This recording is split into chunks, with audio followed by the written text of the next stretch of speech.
Congratulations, you are a winner. Watch episode 111 and enter promo code PantsWeasel to claim your prize. Hi ho, Wanderinos, it's me Doofy back again for a second episode in the same day. That's pretty impressive for me. Although I am planning on uploading the next Deep Scroll Cave episode.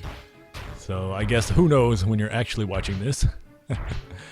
But this episode is not about my mom. I'm going to stop talking about her. Hey, an unequipped trap. I think I have a Cyclops killer I can check, but I better go look and see what this enemy is before I take off all my clothes.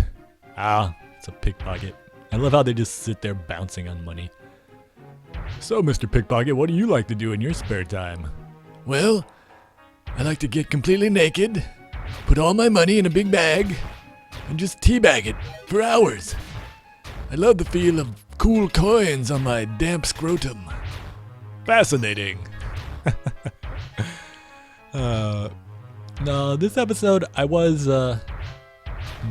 just for half a second I was thinking, it'd be kind of funny if I stepped on that landmine and incinerated that crab, but no, it's a risk I don't need to take. There's something just satisfying about stepping on mines in this game. I don't know. I have a weird sense of humor. I think I would play a game in which you were one of those bomb diffusing robots. Oh, yeah. Who doesn't step on traps? Yeah. And you just, like, your job was to defuse bombs, but you always set them off, or mines. In fact, this isn't PC, but I think I would play a suicide bomber game. I don't know. Some indie developers probably already made that game to be controversial. Although I suppose banelings in StarCraft 2 are already kind of suicide bombers. But I don't know, is there a game completely about suicide bombers? Maybe they would make them robots so it isn't quite as offensive. You're just like this goofy robot and you run into this room full of other robots. Like, hey guys, and you blow yourself up. You just respawn and do it all over again. It sounds like that's probably a thing that has already happened. I'm sure someone has made that game. Alright, here's another unequipped trap. So I am going to see if this Cyclops killer is cursed. Go ahead and set down this Nada staff. The Nada staff is actually a pain sharing. Oh, you thought I forgot, but I didn't. Alright, this is just a plain old Cyclops killer. How boring. It's not that important actually to meld a Cyclops killer. They do make killing burly smurfs easier, but just like the, what is it called, Crescent Arm, it's a little dangerous because you'll start detonating spiky bombs before you're ready. Ho ho! See, that's why I save un-ID'd scrolls until the end of the floor. That would be disastrous to read a handsful scroll at the beginning of the floor. In fact, there's a trap you can get yourself into. I don't know, perhaps you've already done this if you're watching this. But if you read a handsful scroll and you fight a death metal, and it knocks off your sword and shield and armband, you can't pick them up. It's the most frustrating thing ever. The first time that happened, I think it was in Bufu's cave. No, it couldn't have been because there's no handsful scroll. It had to be in Phase Final Puzzle. A little bonus beautiful side booty action for you. I think when that happened, I felt like giving the designer of Shiren the Wanderer a high five. It's like, congratulations, you somehow invented another hilarious and horrible way for me to die in Shiren the Wanderer. I love that this game has so many different things they can do to you to just completely screw up your run. I guess I'm kind of a masochist.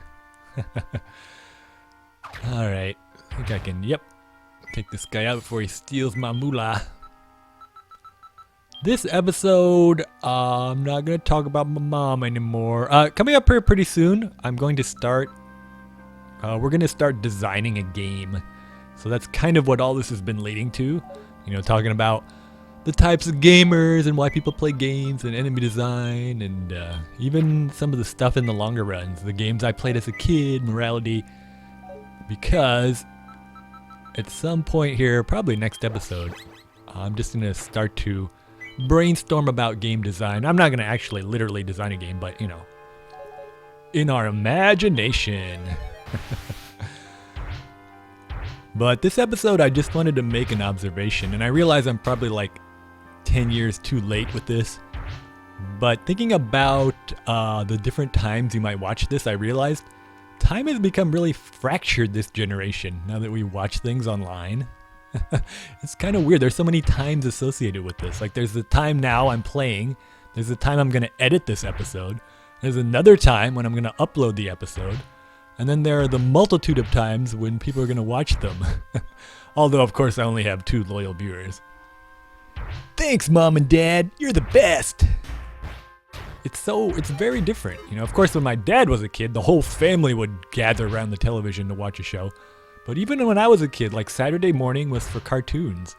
And you had to choose which channel to watch if there was more than one cartoon on the 3. This is kind of awkward. Totally naked in front of a Chainhead. He's like shocked. He's probably like, hey, my manager promised me no yaoi games. Shiren's like, oh, I'm sorry. I wanted to try something different this floor. I felt really vulnerable and sexy, but whatever. Okay, fine. You ruined the mood. I'm gonna put my shield and sword back on. We'll just fight like normal. No, come on, man. Don't be that way. I was just shocked, that's all. I've always been a little curious about yaoi games. I totally would have done it.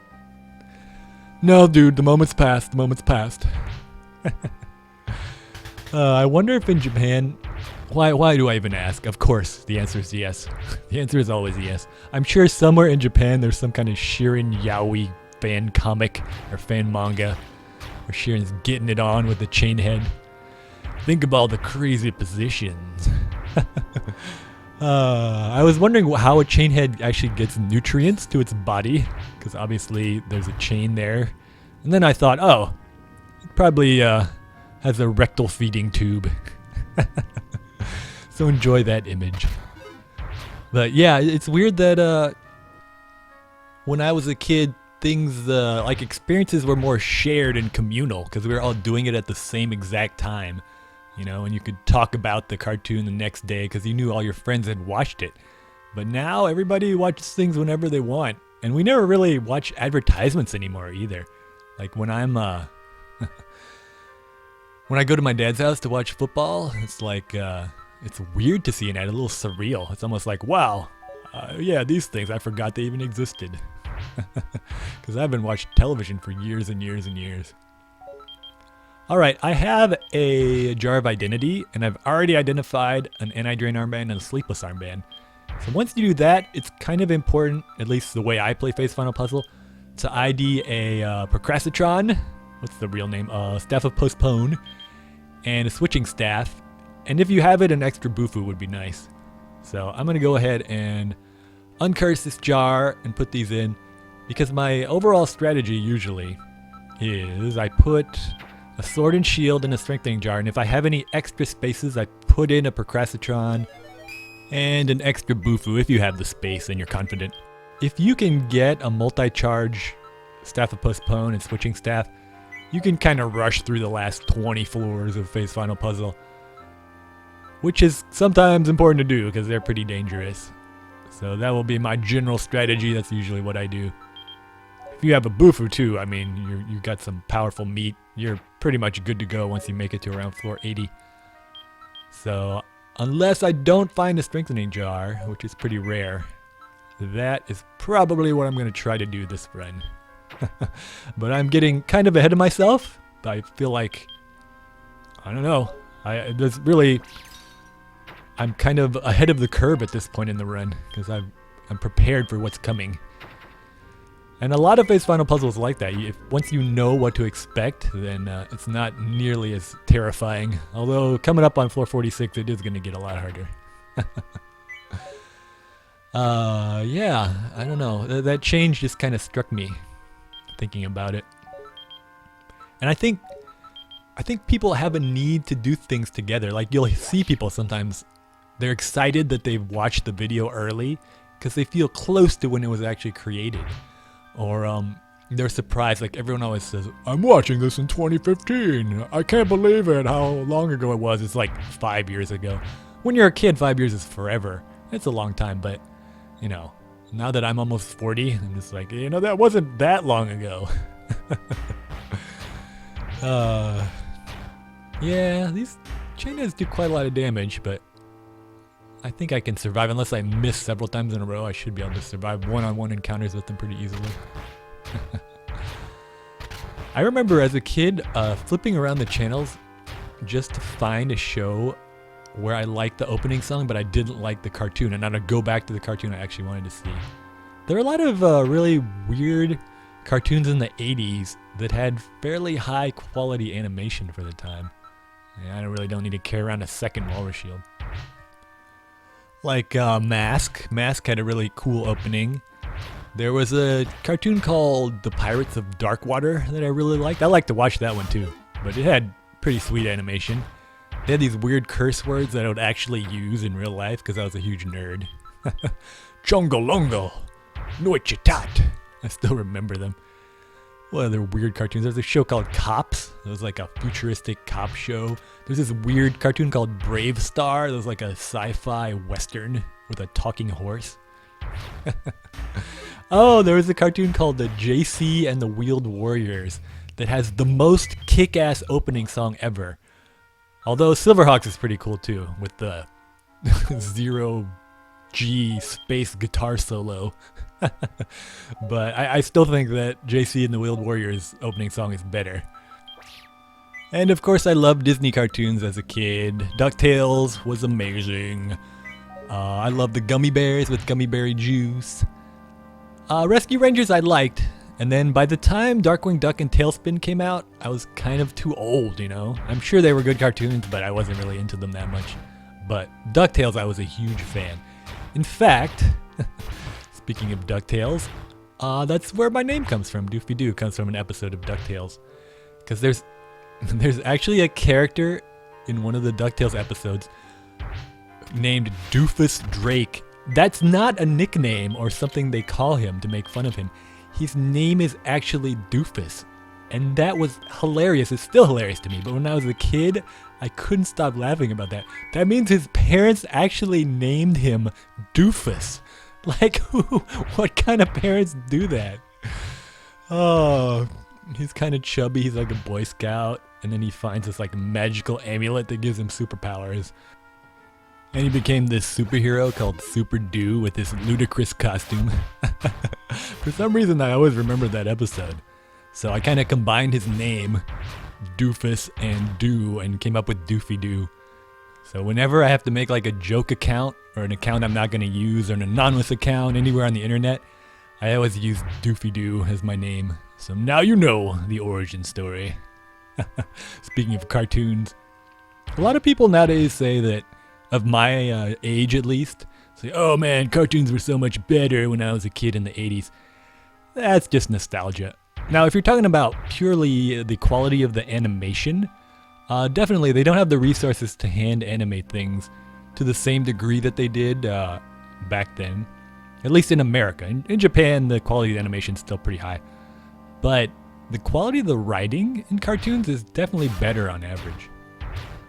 And I would say again that that's not true in Japan now. It's almost the opposite situation. The quality of the writing, still an un-ID'd staff. I thought I had ID'd all the staffs by now.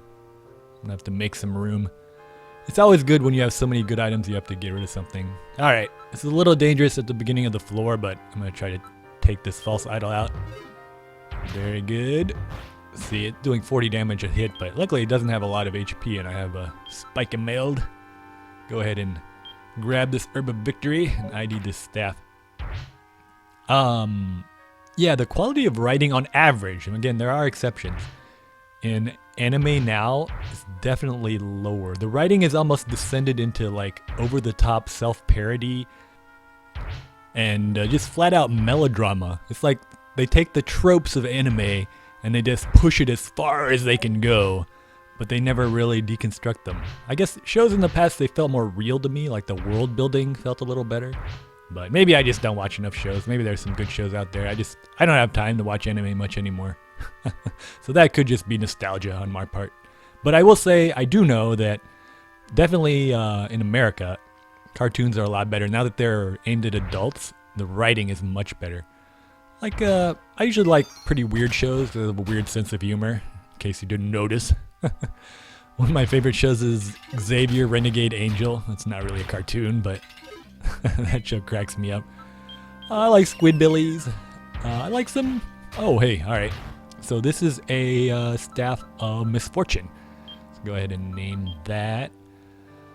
I don't think I have a name for that. I'll go ahead and call it the Enervator. To enervate means to weaken. That's a good SAT word for you. But yeah, I think the writing is a lot better. I like Archer. Archer's funny. Although, whenever I figure out the formula of a show, I get a little bored. Like, I need to be surprised. Getting hungry. Let's see. I think my rice ball is actually a giant rice ball. Let me double check. But if it's a giant rice ball, yeah, a giant rice ball fills you up all the way, so I might as well wait till I'm actually starving to death. Speaking of hunger, it's a fine line between being surprising and unpredictable in a show and just being completely insane. So I do like Aqua Teen, speaking of hunger, but, you know, shows like Aqua Teen and Super Jail, they're surprising and I enjoy them up to a certain point. Although Super Jail, every episode's pretty much the same in a slightly different way. But I don't know. I want to have a little bit of reality and continuity in the world building. So I guess I'm just picky, right, Booty Bandito? Why was I even rambling about cartoons anyway? What was I saying? Oh yeah. So nowadays you can watch things whenever you want. So because nobody does things at the same time, even though they want to. Like when you see comments in YouTube videos about like, oh, I'm first, or oh, I'm watching this in 2015, it's because they want to feel some sense of community. They want to restore that lost sense of everybody doing things together. Or they're achievers and they just want to brag to you that they've watched it early. But I think it's kind of cute that people still desire that old feeling, you know, of everybody gathering together and doing things at the same time. Socializers mostly. I actually have no idea when you're watching this. So it is, in fact, theoretically possible that you are watching this far in the future. Like it could be like 2060. Although, I can't imagine. Actually, now that I think about it, who is most likely to watch this in 2060? What madman could do that? I know who you are. Haha, it's none other than future Doofy. Can I call you FuDoo for short? What's going on, FuDoo? What news have you from the future? Alright, I finally made it to the dangerous part of Faith's final puzzle. I'm gonna go ahead and save, and next episode we will start designing a game, and I'll talk some more to future Doofy. I'll see you then. Bye bye.